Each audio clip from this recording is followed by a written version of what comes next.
What is going on YouTube? This is Asper. So this is part 4 of Super Mario Flash. So in this particular episode, this might be the send-off to this particular series as far as this pitch going to happen. I thought about attempting this a little bit further, but I think it's just going to be pretty redundant from this far out. I just got to say within the pitch. So this is basically this progress. Just go ahead and cap this off right off the bat. This particular episode does not really make any progress. This is going to be the same stage in this whole episode. So this is kind of a monotonous one. More frustration more so than anything else. The main thing I blame for that particular facet is just the concept that the particular, when you ride like I don't know what these the platforms that fall that you just saw me die on just a little bit ago is just within the pitch as far as saying that particularly they made that particular area where the fireballs come up. It's really difficult to avoid. And the thing about it is you want to have at least a power up to fight the boss at the end of this stage, because if you don't, there's some segments that you're going to see in this particular fair where the concept of it is the hitbox. They did not program this game well enough, just like I died right there, where normally if that had been a normal Mario game and you had hit the bottom of that fire block where the fire was not touching you, it wouldn't have damaged you, it just probably would have bumped his head or something. But it's just kind of the concept. I mean, I realize that these folks are not Nintendo within the pitch, so obviously they're just more indie type developers within the pitch behind it, but there should have been no reason for that damage there. And it's the same thing with the boss fight at the end. You just look after here, it really is trying to imply that it wants you to get to the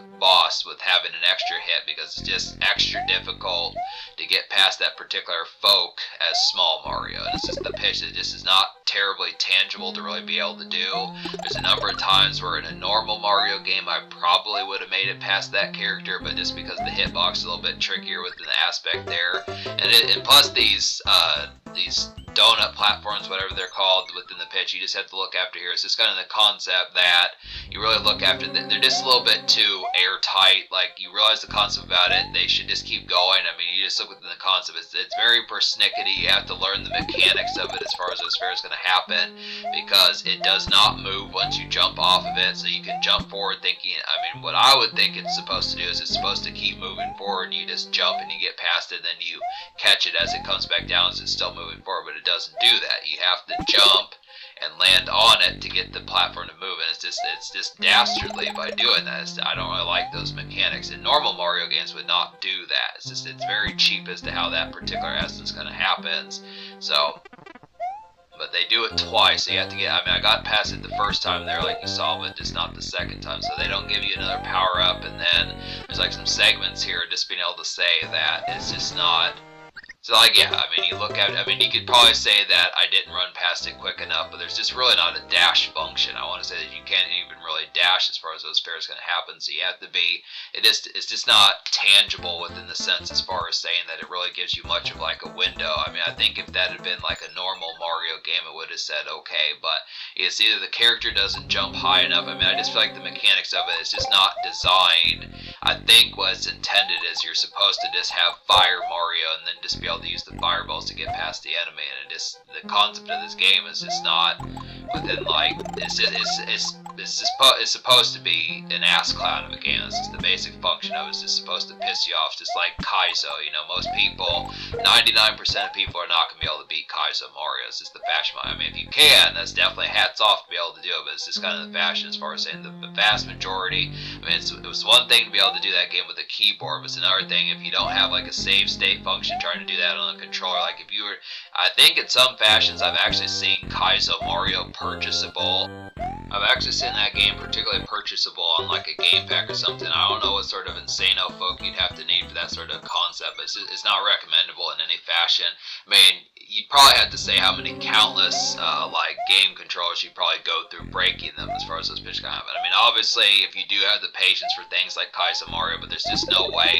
It's just not realistic to really attempt games like that without some sort of save state within that sort of fair. And I really think that this particular game needs a save state. I probably could have beaten this game with a save state if I could have just saved and had like I mean, you would think that it's strange playing a Mario game on a computer or something like that and not having the fashion of just talking about save states or something that relative type fair, because you look after it just being able to say that the main fashion kind of about it is just that you should be able to repeat kind of the concept as far as those fairs can have. Is this kind of the aspect that you don't really get Like that, like I'll take that depth just because he did actually stomp Mario there, but it's just within the pitch as far as saying that it's just the reality that you just don't get a lot of chances, and I feel like with like a save state it'd be a lot simpler, but this game is just a troll, and it's just like I was saying, it's just a real bastard of a game because you look after, you basically do have to do all 10 of these stages in one sitting, so it's just to do that with the keyboard, I just look after. I mean, I just feel like within the concept of talking about a game called Super Mario Flash, you would think within that the concept about,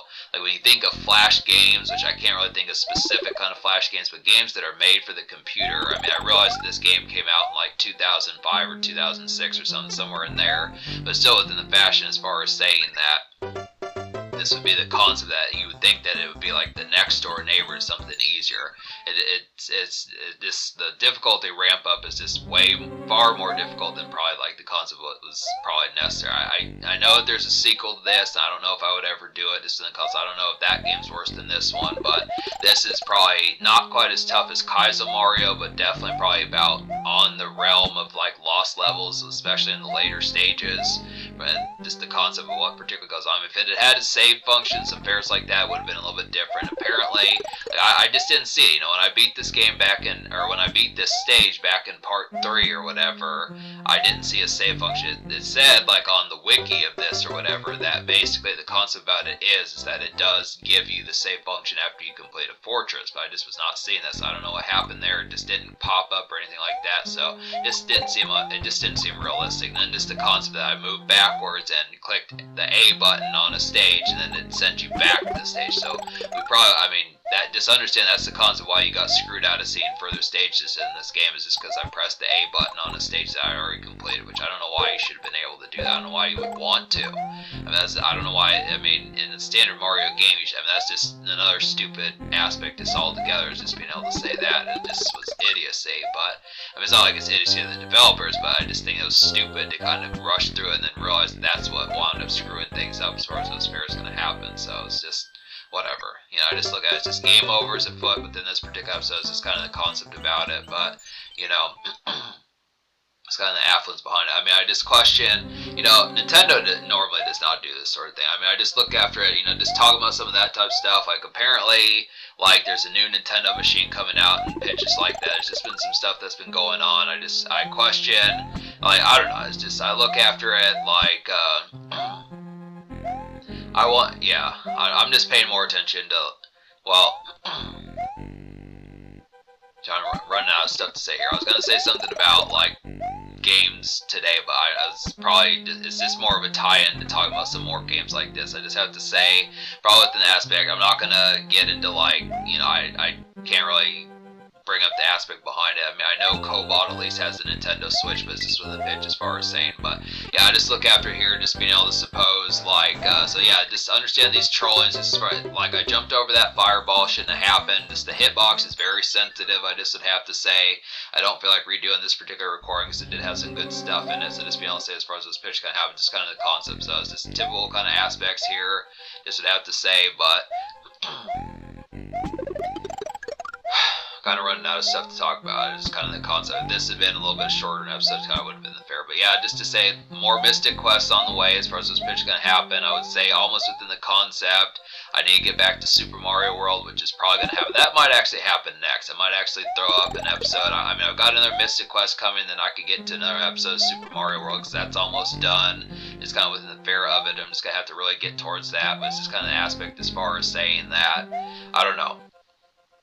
Like I said in that community post not too long ago, about March somewhere, that basically every single game, one of these games is given real troll aspects. But yeah, game over here, so just stay tuned for what happens. That shouldn't have hit me, but subscribe for more fun. Thanks for watching. Have a wonderful night, folks.